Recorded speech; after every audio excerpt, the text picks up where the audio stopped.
This podcast contains content that is graphic in nature and mature language that may be unsuitable for children or young listeners. Listener discretion is advised. On the morning of June 23, 2019, a family's world was turned upside down when their loved one never returned home after a night partying with his crew.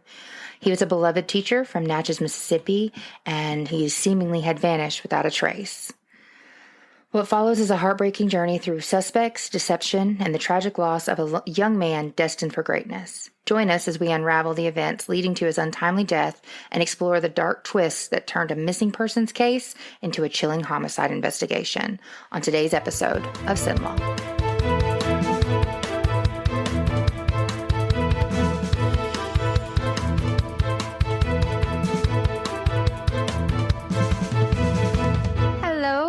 And welcome back to this episode of Sin Law. I'm Kellye. And I'm Uncle Sawyer. All right, that's much better. And that is Uncle Sawyer of the Unsolved. Except today we're going to do a little bit different because technically this one is solved. We will know who did it by the end. But I figured I could present it to you and see if you can kind of work your way through it to get to where it ends up. What do you think? It was Colonel Mustard in the library with the candlestick. Nuh-uh, wasn't it Plum with the knife in the arcade? I don't remember. Anyway, we hope everybody had a wonderful Thanksgiving. As you could tell, we played some Clue and some other family games and ate a lot and then ate a lot of leftovers and then slept a lot. Or I did. I slept a lot. So I hope everybody had a wonderful holiday. Sorry about not getting a bonus episode out to y'all last week. It's been busy. I've been tired. So hopefully I'm going to get a bonus episode recorded and get that out for next week because you guys crushed it in November. Thank you guys for listening. But, I don't like to do any of this stuff at the beginning of the actual full episode. So we're going to go ahead and jump right in. Uncle Sawyer, are you ready? As always, yes. Okie dokie. All right, so today we're going to be going not too far back. This is only in 2019, and this story I'm actually going to tell you all about the victim first because I feel like it's really important to talk about him because it was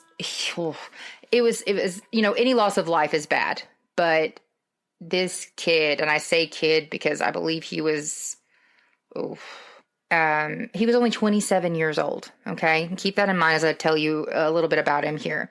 His name was Frederick McCray Jr., and they called him, or he went by Little Fred, and he was originally from Clayton, and he did really well in grade school and continued furthering his education after high school by completing 2 bachelor's degrees as well as 2 master's degrees at 27. Makes you wonder what the hell you done with your life, huh? No, not really. I know what I done. All right, so he had just finished his first year of teaching, 8th grade, at the Technology Foundations at Morgantown Middle School in Natchez. And he was actually named Teacher of the Year as one of the 10 teachers in the 2018-2019 year to receive this honor. So his first year of teaching, and he got Teacher of the Year. Somebody's trying hard. I mean, and he's trying hard and he's killing it. Well, yes, he already made some people jealous, so I'm gonna go down that way first. Well, let's stick around and find out. Don't jump ahead with assumptions, all right? You just literally told me to solve it. Yeah, but I'm just telling you about his background. So, according to family and friends and his fellow teachers, he was an absolute joy to be around, and he related really well to his students. And I mean, I guess that makes sense since how he's still young himself, obviously. But I mean, it was his first year of teaching, and he got Teacher of the Year. That still just blows my mind. He's got 2 bachelors, 2 masters, Teacher of the Year, all within just 27 years of life, and it saddens and all of the heartbreak for what he could have been and what he would have become and how many kids he would have helped on their eventual life journeys. It breaks my heart a little bit. Well, so technically he only accomplished those things you said in under 10 years. Right. So that's even more impressive. I was just saying. Yeah. So, I mean, as you can tell, this man was obviously born to teach, and he just dropped the mic and, I mean, if he put it on the table and said, I got the biggest one in the room, and thank you. I mean, obviously, he knew what he was doing. He did he did it well, and tragically we'll never know how far he would have gone and what all he would have accomplished. So a little bit of background on him, and now we're going to get to the heavier part of the story. All right, so let's strap in. All right, so not strap on. Don't get confused. Not that one. Let's not get it twisted. So on the night of June 22nd, 2019, little Fred and his younger sister had gone to a Mardi Gras crew party. Now that's a crew with a K-R-E-W-E. Do you know what that is? Oh, what? I'm sorry. K-R-E-W-E. The Mardi Gras crew. K-R-E-W-E. It's Louisiana specific. Yeah. You know what that is? It means they get on a float. Kind of. They form like a group and they do fundraisers and stuff to be able to do stuff for. I think I'm pretty sure. Is one of their things helping illiteracy? Maybe. I don't know. I don't think so. It's more like a party thing. So everybody gets together. They have their crew that all donates money and they do fundraisers to be able to go do fun stuff. So they pay a little bit of money so they can all group up and get drunker and shit. That's right. On Bourbon Street. That's right. Yep. And that night on charity? Yeah, and on June 22nd, that night they had actually gone to a party or fundraiser for his Mardi Gras crew, and that was in Faraday. And then later, he and his younger sister drove her to her house and then to their mother's house around 1 a.m. So now it had transitioned over into the 23rd, and when they got to his mom's, he didn't stay very long. He decided he wasn't really done enjoying his night. He still wanted to go out and get his party on, keep going. And he said he might go ahead and head over to another party. And they vaguely remember, or it was thought that he said that he might be headed towards Natchez. So he drove off into the night in his 2012 black Audi with the vanity license plate Big Daddy. And he made his way to one party or another. And then around 3:30, he sent his mom the last text that his mom ever got from him and said that he was on his way home. But he never made it back to his house. So that's what we got so far. And we're not for sure where exactly he went after he dropped off his sister at his mom's, but anybody who lives in the area around Natchez knows that if you're going out on a night on the town or partying or anything like that, you're going to 2 or 3 places in Natchez until they close. Right, but they don't even know if he got all the way to Natchez because there was a lot of parties going on that night specifically because of the Mardi Gras stuff. Right, but still, even then, still everybody goes to. Yeah, there's a couple places where people congregate. Yeah. Even if it is a private party or something like that, it's still going to be out and about. Right. And I know many people nights they would literally bounce from one of each of the locations. They'd stay at one for like an hour, see who all was there. If nobody was there that they were, whatever, vibing with, they'd go and check the other one out. And then they'd literally just do like a musical chairs of the different spots all night long until it got late enough. And then they just stay at Andrew's. Right. Yeah. Everything. Once the place they really wanted to be at closed, everybody goes to Andrew's. That's right. Hey, but that's what it's good for. But they do end up with a lot of cop calls because everybody's already drunk by the time they get there. So anyway. Yeah. Imagine having to bounce for that place. Right. It sucked. Mm-hmm. So, regardless of all that, 3:30 a.m., he sent his mom a text. Never made it home. Now, later that morning, when his sister realized that he hadn't made it home, and she tried to get in contact with him, she didn't get an answer. She talked to her siblings, other family members. They all tried to contact him, said they didn't get anything back. They decided to track his phone. Handy-dandy location services.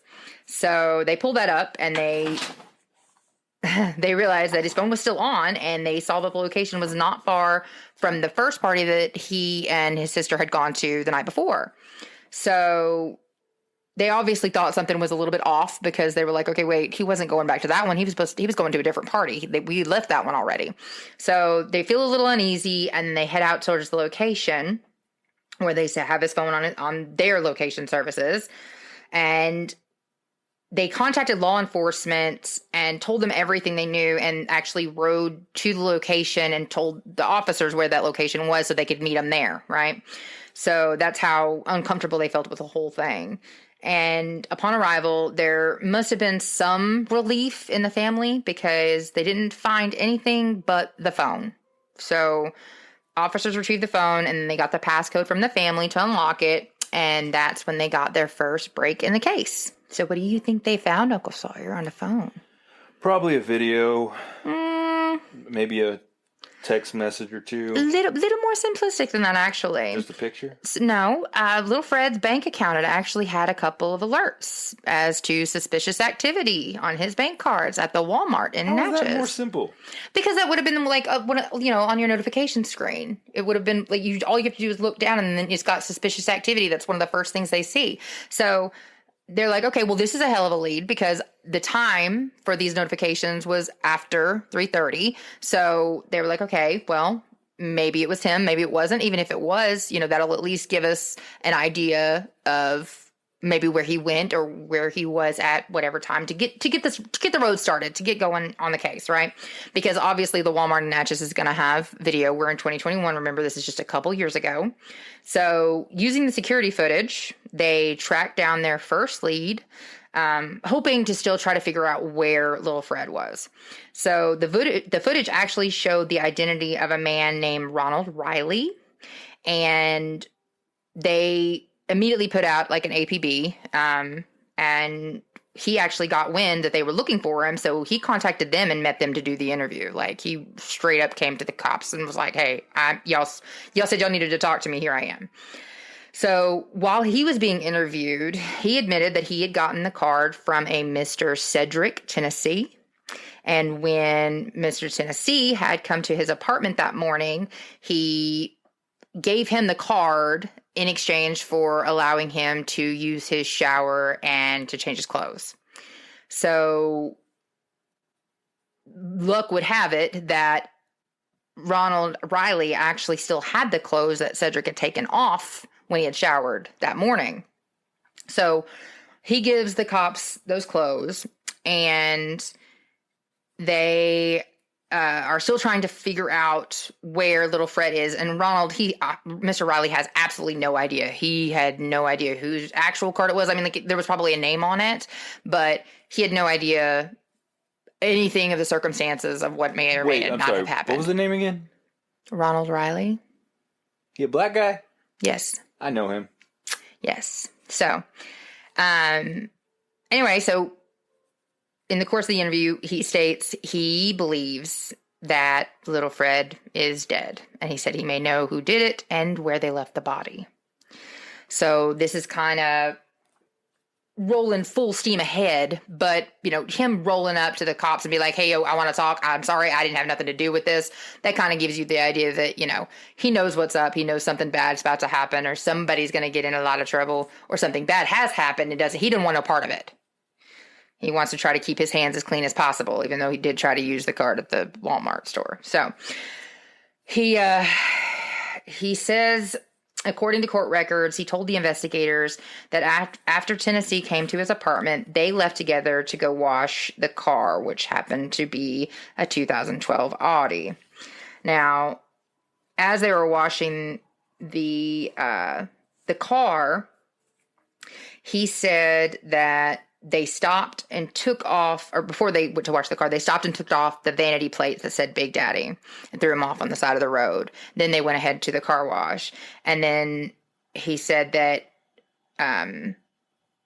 he was helping clean it when he saw the cards in the door of the vehicle, and then he helped himself. So he kind of changed from like a little bit from the beginning to the end, and it was kind of unclear as to whether or not it was more of just like well, you can keep those for helping me out or whatever kind of deal. Or payment for using the shower. Or yeah, and the way he made it sound was that at times he made it sound like Tennessee knew he had the cards. Other times it was like he didn't. So that was a little unclear. But again, it's kind of irrelevant because they look at the video cameras from the car wash itself, and then they can actually see them pulling in without the vanity plates in the Audi, and they verify that that's that they were there. And so his story is pretty well keeping in line with what evidence that they can find so far.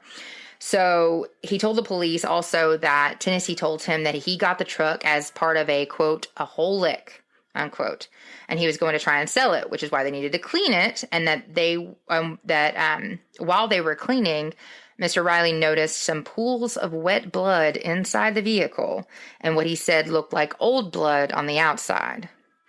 He told the police that Tennessee told him that Tennessee and a man named Jimmy O'Neill Lewis tried to rob Little Fred, and during the robbery, Little Fred was subsequently shot, and that they had left his body in a ditch.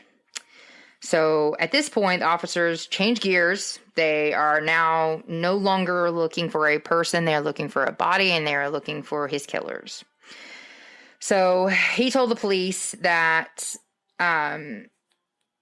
all that information, and that he didn't have any idea where they were at this point. Like, they had left. They had gone separate ways. He walked away from he didn't even ride out of the car wash with Tennessee. He just walked away from the car wash.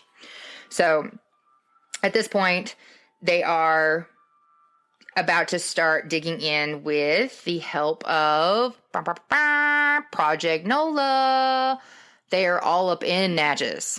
They love them some license plate readers. They love them some live cameras that they can access from their little center down at the LSU campus. So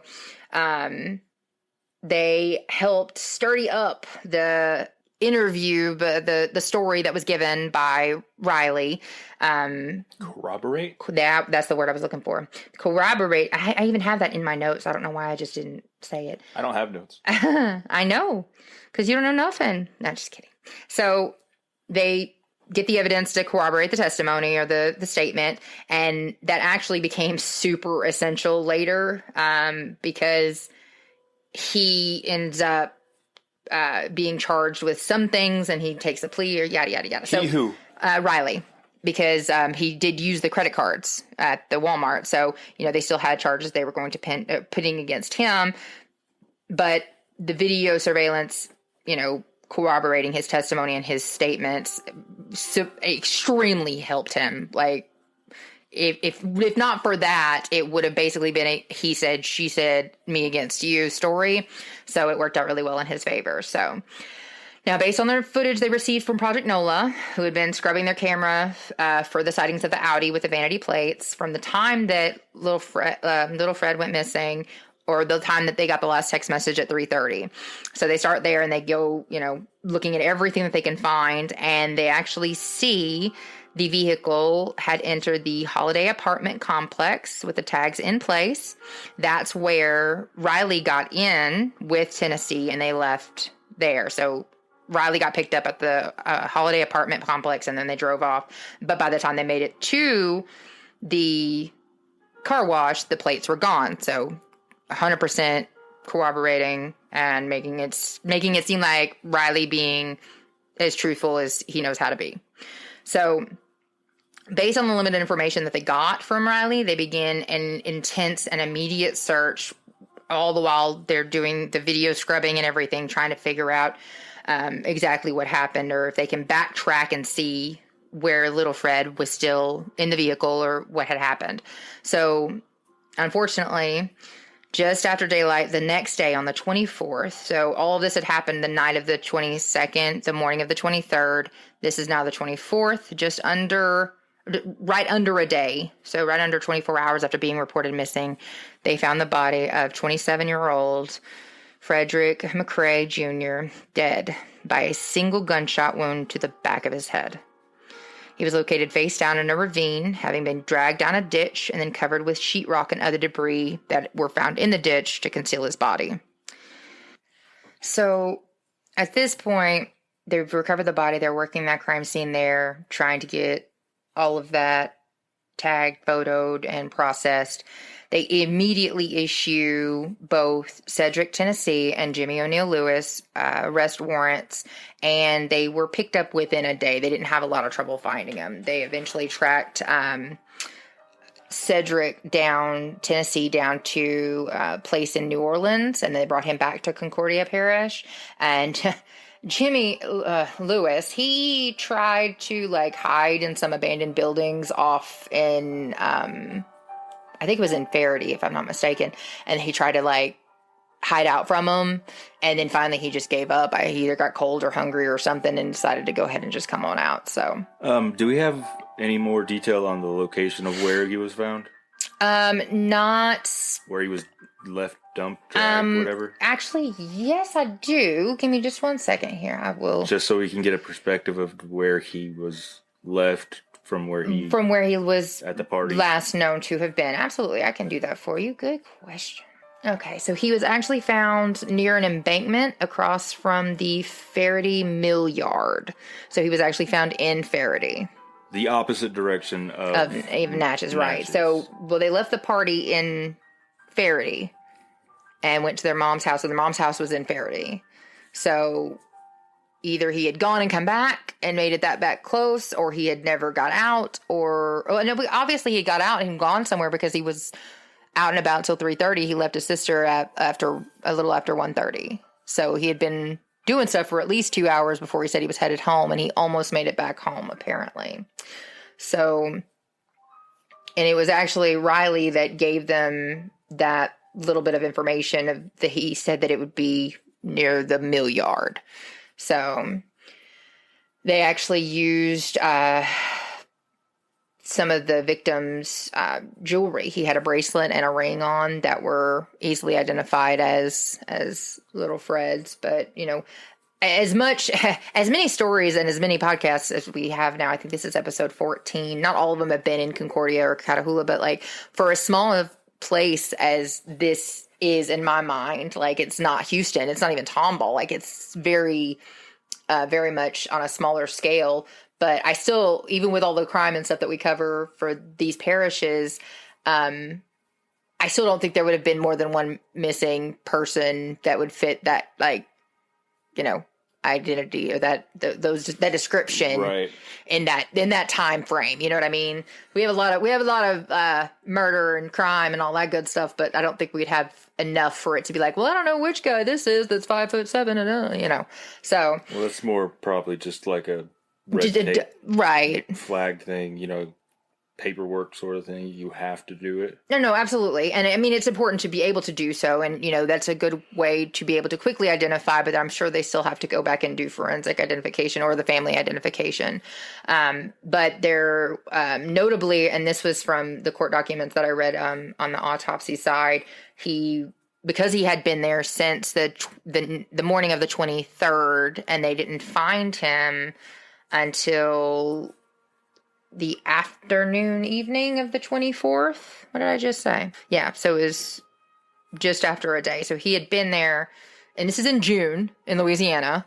So humid, hot, disgusting soup bowl of everything to decompose under sheetrock in a ditch. Yeah, no, every possible thing that could go right for something to decay, and it does in that. Yeah, so situation. That was probably another reason why it was noted that they identified the bracelet and the ring on the body there. So, and like I said, within a day, and that's the information that I have. Let me see if this says anything different from when they picked him up. He was hiding in abandoned buildings, and then he later surrendered. So if he was innocent and had nothing to do with it, why was he hiding out? Yeah, that's a great question. It's a great question. And so far, we don't know anything about Jimmy Lewis. The only thing that we know so far is that Riley got into a car, took a debit card from the car, helped clean out the car that obviously had wet blood in it. And that was only with Tennessee. That didn't have anything to do with Lewis. Now, when Riley is talking in his interview and making his statements, at some point, I guess he mentions Lewis, or maybe they were just known to. No. Okay, so it's obvious. Okay, I'm gonna take it back. The information received by other deputies, and this is according to the appeal document online. Information received by other deputies indicated that Jimmy Lewis was possibly involved in the shooting, and then they were told where he might be, and that's when they went to the abandoned buildings, and he later surrendered himself. So they were both booked. Cedric Tennessee and Jimmy O'Neill Lewis were both booked on first-degree murder charges, although if y'all pay attention to this podcast even a little bit, y'all know that the majority of the time it gets bumped back to second degree. And we covered that on a different episode, actually, the reason that they do that, which I asked a district attorney about it. And they said because, especially in cases like this when it's pretty well hemmed up, that the likelihood of a second-degree murder guilty charge or found guilty, the conviction, that getting to the Supreme Court and getting overturned is slim to none. Every first-degree murder conviction goes to the Supreme Court. Default. So instead of taking that chance, because you're still going to get life without parole, you get no benefits. I mean, if you're convicted of second-degree murder, you're done for. The only hope you have is on appeal. And, an orange peel, banana peel, what kind of peel? What is it, a facial peel? Why are we talking about facials? I don't know. That's just they do the peel mask. Anyway, so they're both under arrest. They take them and they go take them to do their interviews, right? So we're actually going to start, because we don't know a whole lot about Mr. Lewis. We're going to start with him. So he initially, in his first set of statements, he initially denied any involvement, but, after a little bit of wearing down, and it didn't take a whole lot, I watched portions of these, he tried to deny till he died, but then he realized that if he didn't say, I was there, but I didn't do it, that he was going to go down just as hard. He's going to implicate himself in that way. Right. So he ultimately confessed. And he actually confessed to shooting little Fred. But he was insistent that this wasn't something that he had planned to do, at least in his first interviews. It wasn't. Rob him, yes, that was what he had planned to do, but not to kill him. He said that Tennessee was constantly talking about, man, I need some money. Man, we need to go hit up a place. We need to hit a lick. We need to get some money. We need to get some cash. And that when they saw little Fred driving by, they waved him down and asked him for a ride. Now, this is again, we're talking about statements made by people who are convicted of second-degree murder, first-degree murder at this point, but grain of salt, they're going to be self-serving. We've learned this as well. So when he says this, he says that little Fred knew Tennessee and actually called him Uncle Said. So little Fred called Cedric Tennessee Uncle Said. So little Fred and Uncle Said. And that's why little Fred pulled over and actually agreed to give him a ride at that time of the morning. Because they knew each other. Or at least he knew Tennessee. He, doesn't make it clear 100% that he knew him other than just like in passing, or that he knew of him, but he, obviously he had a close enough relationship, little Fred did, with Tennessee, because he had the nickname Uncle Said. So, Jimmy Lewis said he sat in the back seat and Tennessee rode in the passenger in the front. And at some point, Lewis said that he needed to pee, and he asked little Fred to stop off so he could pee on the side of the road. And in his first version, he says when he got back that Tennessee and little Fred were tussling, or like slap hands, fighting, whatever, kind of like, no, get off me, man, get off me, kind of thing. And that Tennessee was trying to get money from little Fred, but little Fred was putting up a fight and winning. So Lewis, he said, he told little Fred, he was like, chill out, man, chill out. And then when he didn't, he put the gun to the back of his head and pulled the trigger. He said that he also alone dragged him out of the car and down in the ditch, and then attempted to conceal it with the debris that was already in the ditch. He said that then he walked away from the scene, just with the gun in his hands, and left Tennessee with the truck, or the car, the Audi, and that Tennessee took off, and he hadn't seen him since then. And law enforcement actually later recovered the shoes that he was wearing, and they did find the victim's blood on them, and the .40 caliber Glock that he had identified himself. Lewis did. Lewis identified the weapon, and they found that weapon as well, and it was verified to be the one that was used to kill little Fred. Now, his trial started in November of 2020, and after 3 days, the defense called no witnesses, so he did not testify. He did not get on the stand, and it was only 18 minutes of deliberations that ended on November 10th, 2020, with Jimmy O'Neill Lewis being convicted by a unanimous jury of second-degree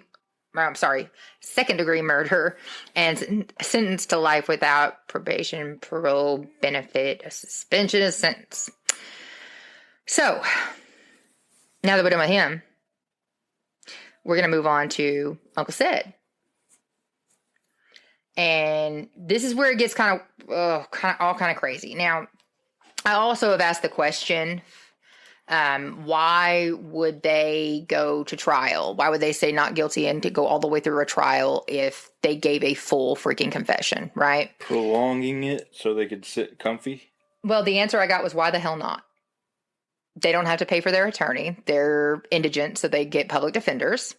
So why wouldn't they? Why wouldn't they do it and see if there is some, off the wall, hole in one, Hail Mary pass that somebody doesn't want to convict them? So why not take that chance?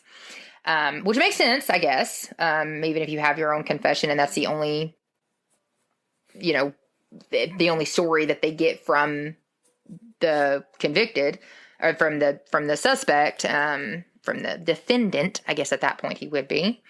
So, I mean, unless he's going to dig another hole for himself somehow. Right.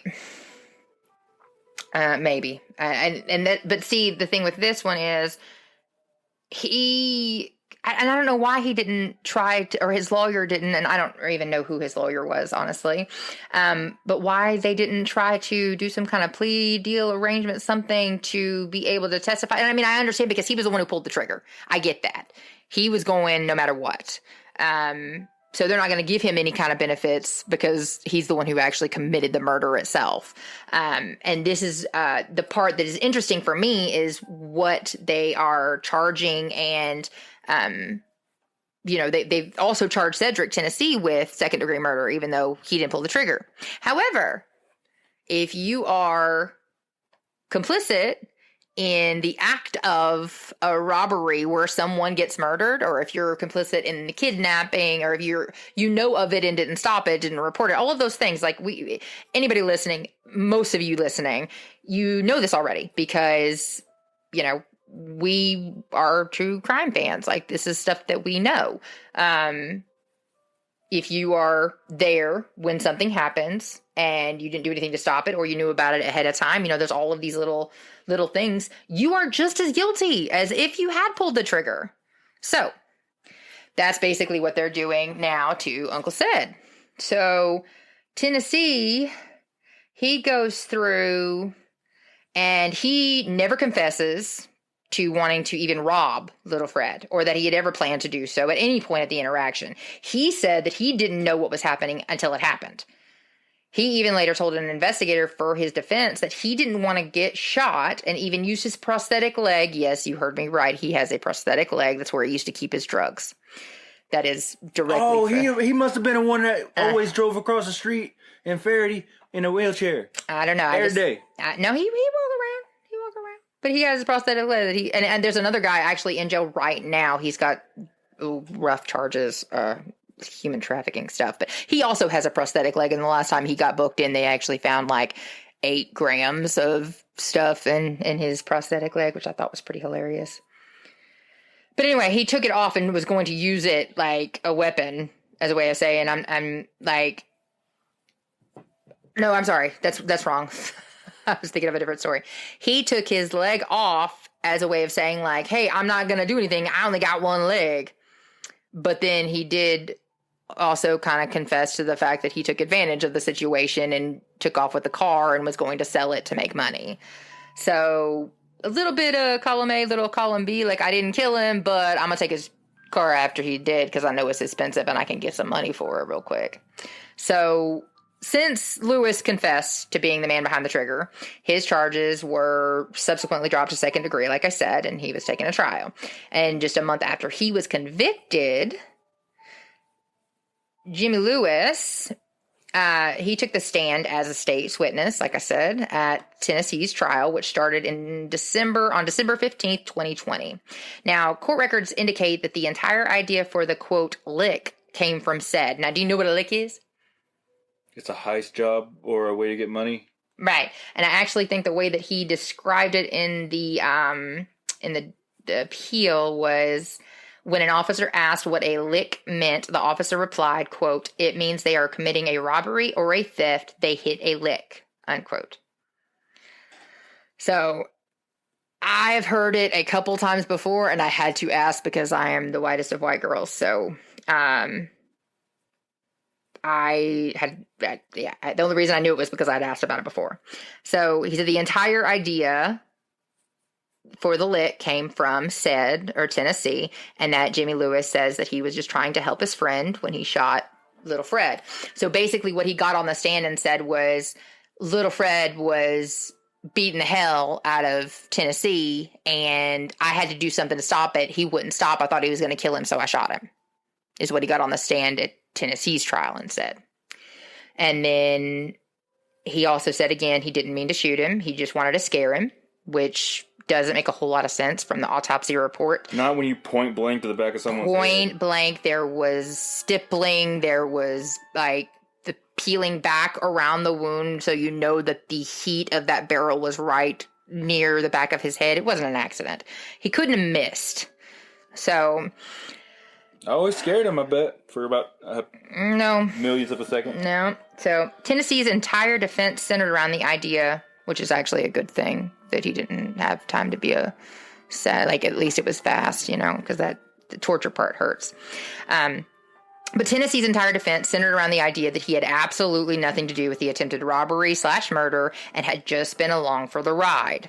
Now, the first recorded statement, he said he never tried to stop Lewis because he had a gun and that he took off in the victim's car because he was, quote, fucked up in the head, unquote, about what had happened, and added that he was scared of Lewis and he knew he still had the gun and he had just shot this guy in the back of the head. So I'm going to take off in this really nice, expensive car and try to go sell it in New Orleans because I'm scared of him. So it didn't follow real well, but that's what he said. And after all the evidence was presented and all the witnesses called and 2 full days of trial, so his was a little bit less lengthy because they didn't have as many things to go through because he wasn't the one who shot him. They just had to cover the basics on that stuff. They had to get into the technicalities of why he was complicit and why he should be convicted in his trial. So the defense called no witnesses. Tennessee did not take the stand. They went out on December 17th for 36 minutes and came back again unanimous, finding Tennessee guilty of second-degree murder.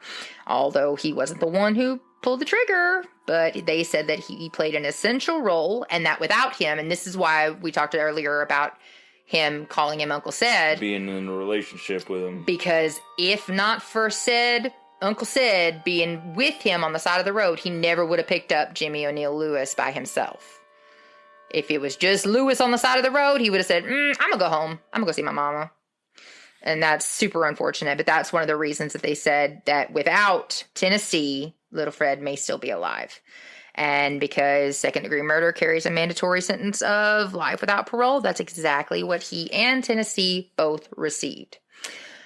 So both defendants submitted appeals to the Third Circuit Court of Appeals, and both of them were confirmed. I can briefly go through the assignments of error, what they said that, they thought they could get off on. Now, so what does an actual appeal do? All right, so it's just to basically either try to get their sentence shortened or No. changed? The entire basis or entire idea behind an appeal is to get your conviction either overturned, thrown out, or lessened, or to have both. It's either or both.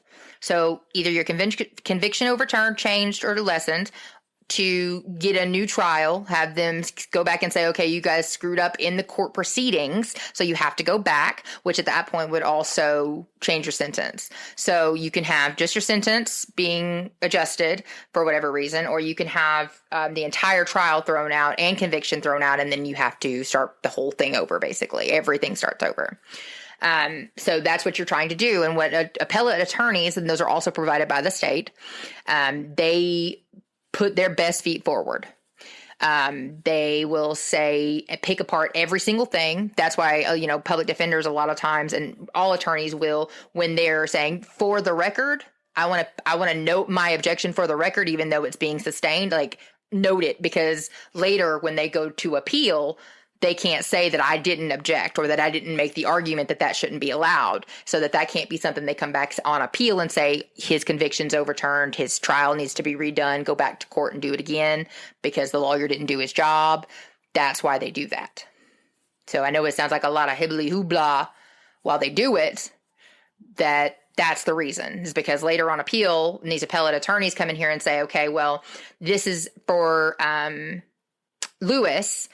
His appellate attorneys had 4 assignments of error, and they were, one was that the defendant didn't have the right to confront and cross-examine the witnesses against him, and was violated when the jury was advised of the out-of-court statement. So what that was they introduced Tennessee's statement, or Lewis's statements.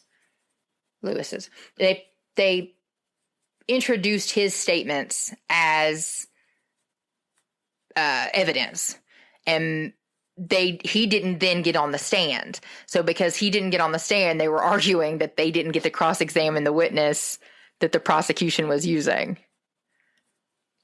Which is, it follows. In and of itself is hilarious, because both of the statements were admitting to what they did.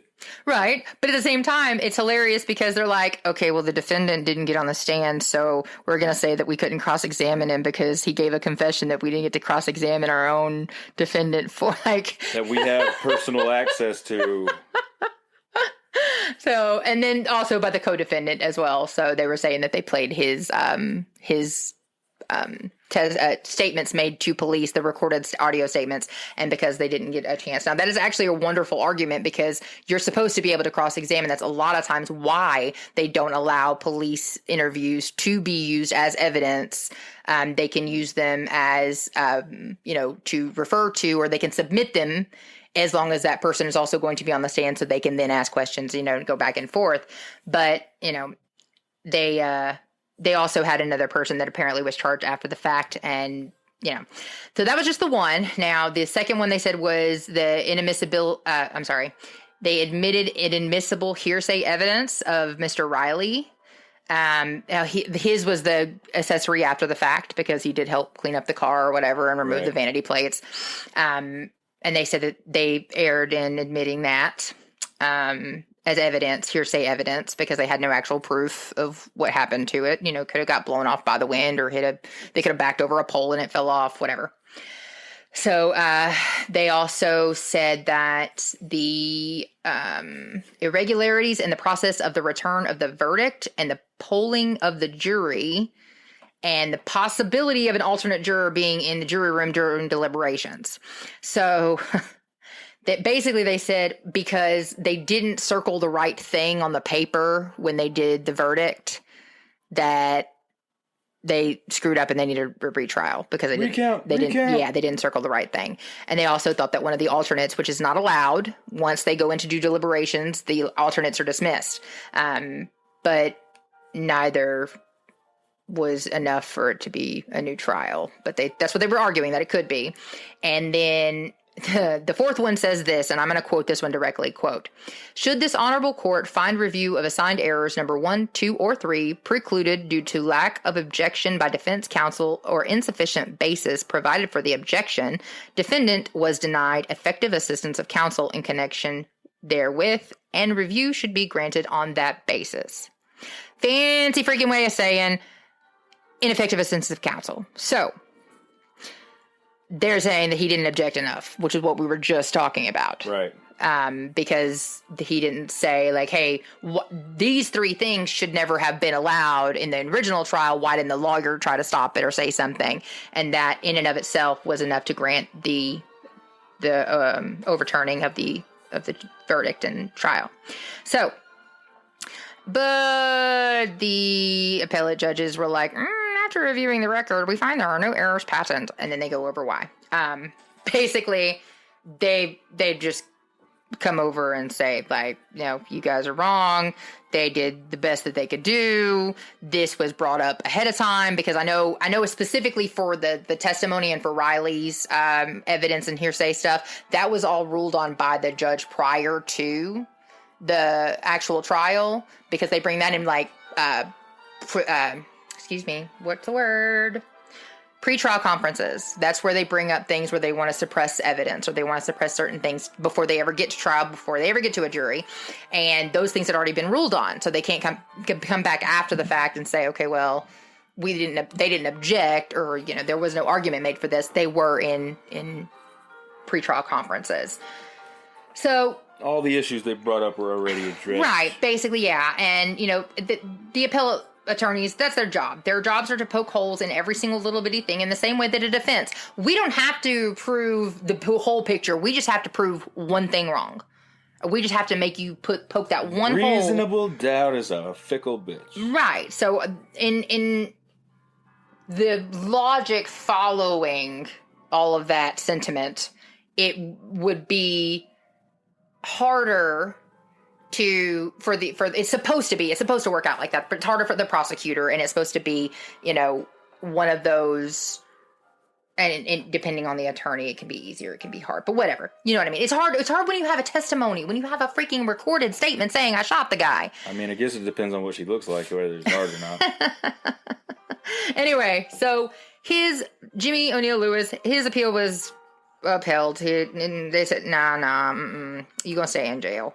And then Tennessee, he filed an appeal as well. His came back in February of this year.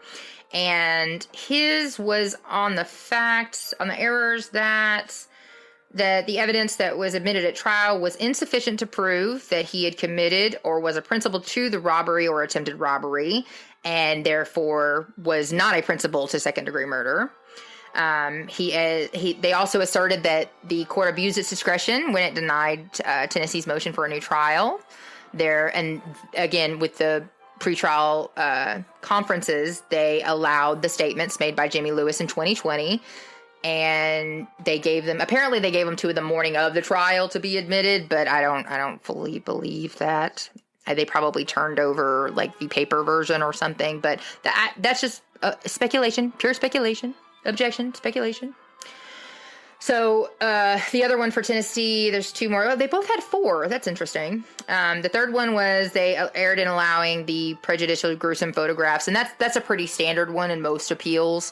Most of the appellate attorneys will say, like, they biased the jury because they allowed the gruesome photos of the body to be shown, but they had evidentiary value because they wanted to show, the bug activity. They wanted to show the positioning of the body and, the drag where he had been drugged to and left. And there was evidentiary reason for that. So they were arguing that the gruesomeness and the bias that it would set was strongly outweighed by their prejudicial effect, but that didn't stand up either. And then the fourth was that the court erred in allowing the state to support the credibility of the witness, Jimmy Lewis, before it had been attacked. Basically, that one comes back to the prosecution was going in saying, oh yeah, you can believe this guy, no problem, without the defense ever having said he was not to be believed. And you're not supposed to do that. Until it becomes an issue of credibility, you're not supposed to say you should believe him. Like, if you have kids, you already know exactly what she means. Uh-huh. You find something wrong, you ask them if they had anything to do with anything, and they're like, nope, I didn't do that specific thing. No. I picked up the other stuff in the bathroom, and I told you that I was going to do that, and then I didn't eat all the ice cream.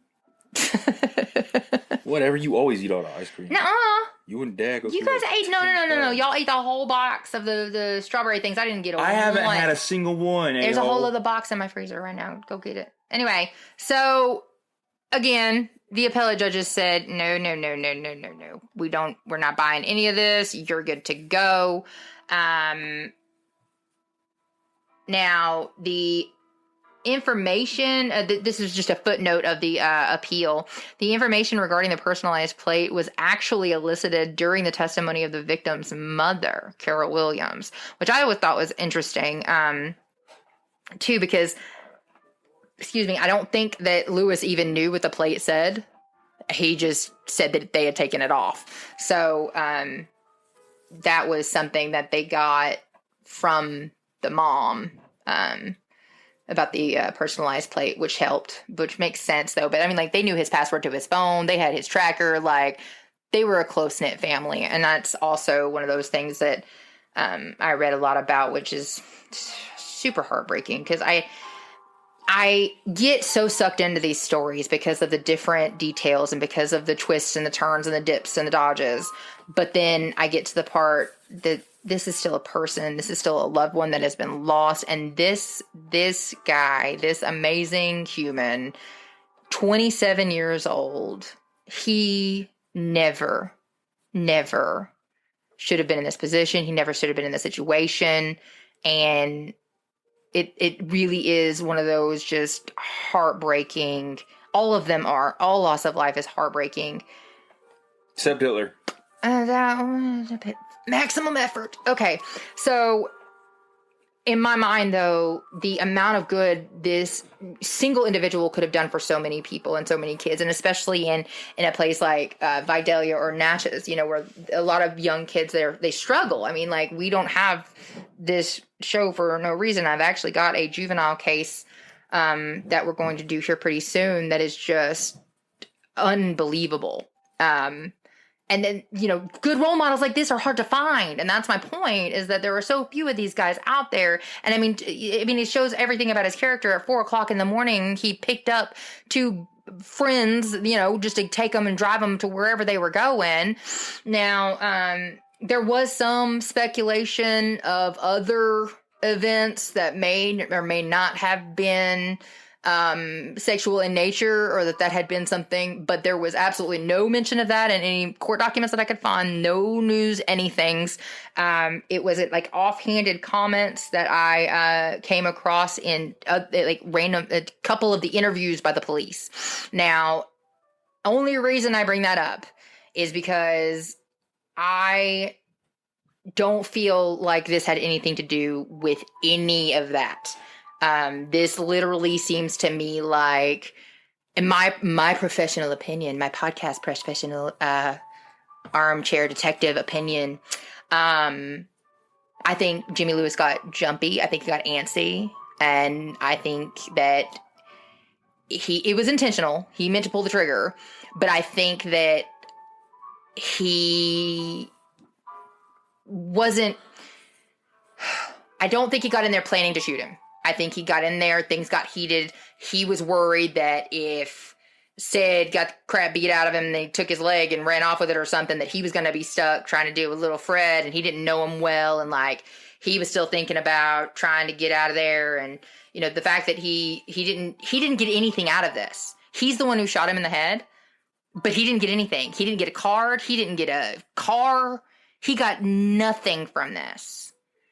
So in my mind, that just makes me feel like this was not what he had planned, how he had planned to end his morning that morning. Yeah, except for the fact that, he probably was waiting on old boy to get back with the payday from the car being sold. Maybe. That actually is a good, wow. But they got caught before that happened. 100%. If you get caught, don't talk. Huh. Okay. You right. Well, that makes a hell of a lot more sense. Well, there you go, guys. That explains it. He was waiting on Sid to get back. But, like... And once he never got any kind of... Why would he give up the gun and everything, though? Because once he got caught, he was like, oh, well, I'm screwed. Once he was smart enough to realize that if they had him, they had the other one. Right. Mr. Whiskey Man. Riley? Yeah, Cedric. Old Uncle Sawyer. Oh, Tennessee, yeah. He's the one that was selling the car, right? Yeah, he's the one who took off to New Orleans. They found him in New Orleans. Right, so he figured that if he was in New Orleans and got caught, and I got caught, there's no reason to lie because he's probably going to rat me out.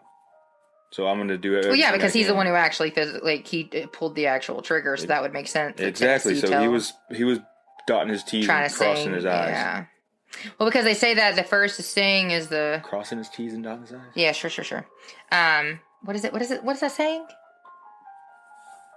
The first squeal gets the deal. That's what it is. The first one to squeal gets the deal. But they don't get a deal. He didn't get a deal. He shot him in the head. He doesn't. There's no deal in that.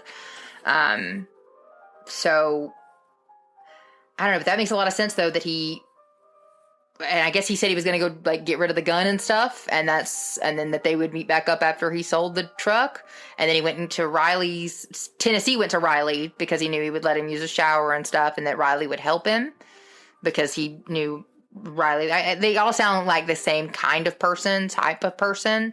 They don't make me say it. No, that they're the quick money. I need quick money. I need to figure out how I can do it, and take advantage of whatever situation that you bring to me. So I'm not going to ask any questions. I'm just going to take the card, and you take the car, and let me know what happens. Sound like you describing a go-getter. Yeah, well, no. I gotta live like go that get your ass in jail and stay there. I ain't never been in jail. I ain't scared of no ghosts.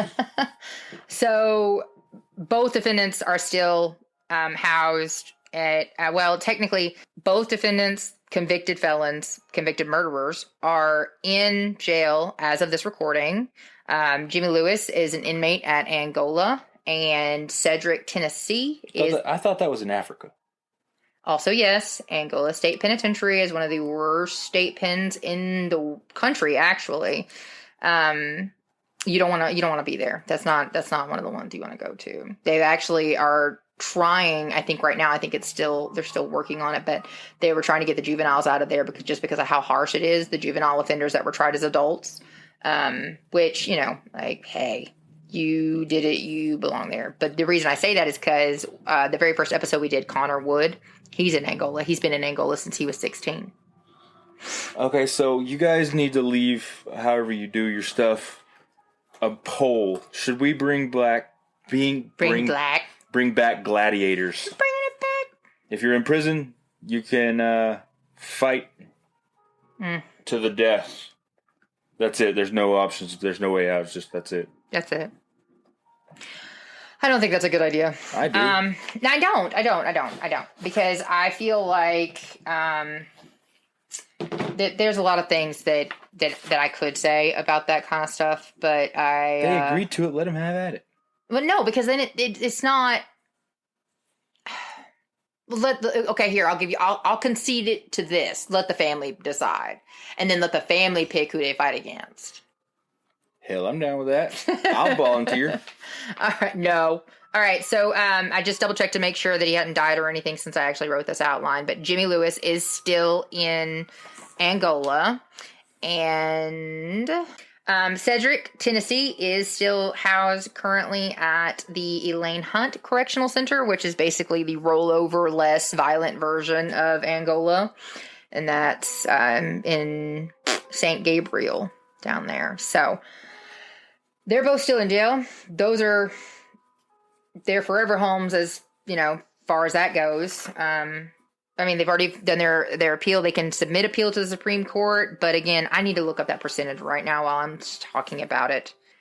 All right, so they only hear 100 cases per year.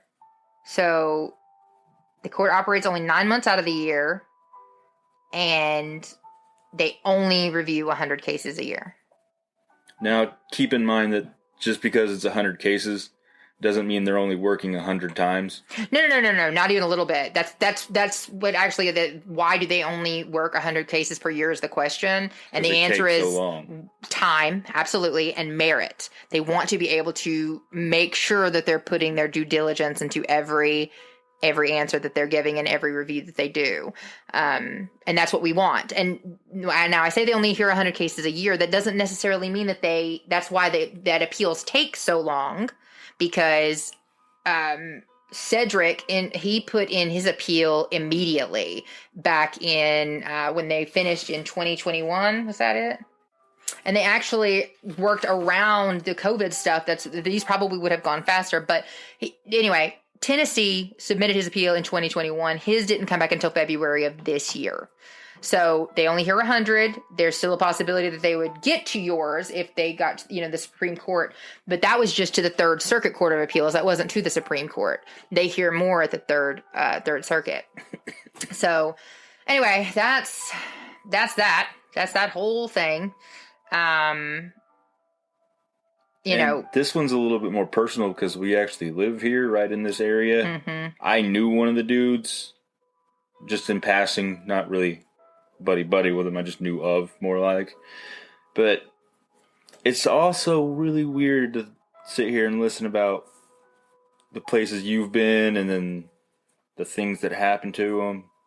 Oh yeah, wait till we get to the one that's actually going through trial right now.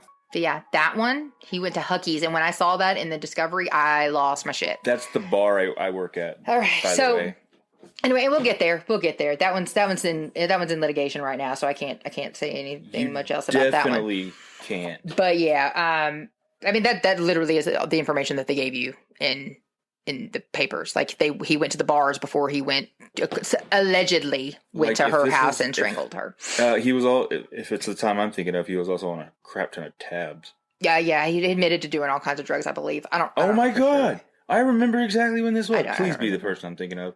I don't think you were working there when this happened. You may have been. I don't remember. I've slept since then. So let me just say thank you to everybody. This has gone on for way too long, but we needed a bigger episode. We've had chunky, fulfilling episodes, but they've only been 35 to 40 minutes or so. This one had a lot more to it, had a lot more working, and then, there's always going to be a little bit more when there are two defendants or, more than one victim. And again, I'm going to say that it is a loss to humanity to have lost Little Fred McCray Jr. And I want to apologize and, say how sorry we are for the loss and just humanity. I'm sorry for our loss, because this gentleman would have done and had already done amazing things. So just want to make sure that we and everybody out there knows that. So thank you all for listening and bearing with us. And thank you, Uncle Sawyer, even though this wasn't unsolved technically. Yeah, I know you just wanted me in here because I sound great. It had been a minute. And, I like keeping things interesting and keeping my listeners on their toes and giving the people what they want. Hey, I better be in the... Wait, they want me? No, I don't know that, but they can let me know now. I've got, on the next bonus episode, I'm going to read about, I've got 3 whole YouTube comments, but I still only have 6 reviews on Apple Podcasts. 6. And 5 on... 5 of them. No, you have 1. But I have 5 on Spotify. And that's it. That's all I got. And I keep begging. Now I've got a ton of followers on TikTok. I'm getting new followers on YouTube and TikTok almost every single day, it seems like. And I mean, I appreciate that. And I love you guys for that, especially since that's a much easier avenue to be able to directly connect to us as a podcast. So keep doing that and keep telling everybody about us. Keep telling your friends. Go to our TikTok. Go to our YouTube. I also have a Twitter. I don't do as much on there, but I do copy and paste the TikToks just to throw them on there. And then if I find interesting news articles for the area that, I find interesting or, want to share with I think I have 7 followers on there. So anyway, follow us on there. All of those account names, they're all Sin Law Podcasts, and they're all down below in the show notes. I also have all of the sources listed from today's episode. The majority of this I researched in the clerk's office in Concordia Parish. So the articles, there's a couple news articles, and the obituary and the appeals will also be linked as well. And I think that's everything for that. So thank you guys. Thank you, Uncle Sawyer. You're welcome. We're going to get a bonus episode out for y'all. Hopefully next week sometime. If it's not Monday, Tuesday, hopefully then. Around there somewhere before the Monday after that. But it is the holidays, so I can't make any guarantees and actual promises. Don't worry, guys. I got your back. But I will continue doing episodes all the way through Christmas and New Year's. I have a wedding next May, so that's when we're going to be taking a little bit of a chunk of a break there. Or we could just, stack up. And I plan to do that, or like to revamp an old one or something and redo it. Fine, Kellye, I'll help more. Gosh. See, I knew I could talk him into it. All right, thank you guys. I love you guys so much. Keep listening, keep sharing, keep telling people about us. And again, if you have any suggestions, and I've got 2-3 episodes coming up that I got from listener suggestions. So please give me those. It can be any of the methods. Email, social media. Any of the social medias, TikTok, YouTube, anything. Just give them to me. I want to hear them. I want to follow, or I want to research them. I want to podcast them. I want to make Uncle Sawyer come in here and do this with me again. So this is my room. You guys have wonderful holidays. Stay safe. Take care of your loved ones. Take care of each other, and stay safe out there. Bye, buddy. See ya. Deuce. This has been an Elf Audio production.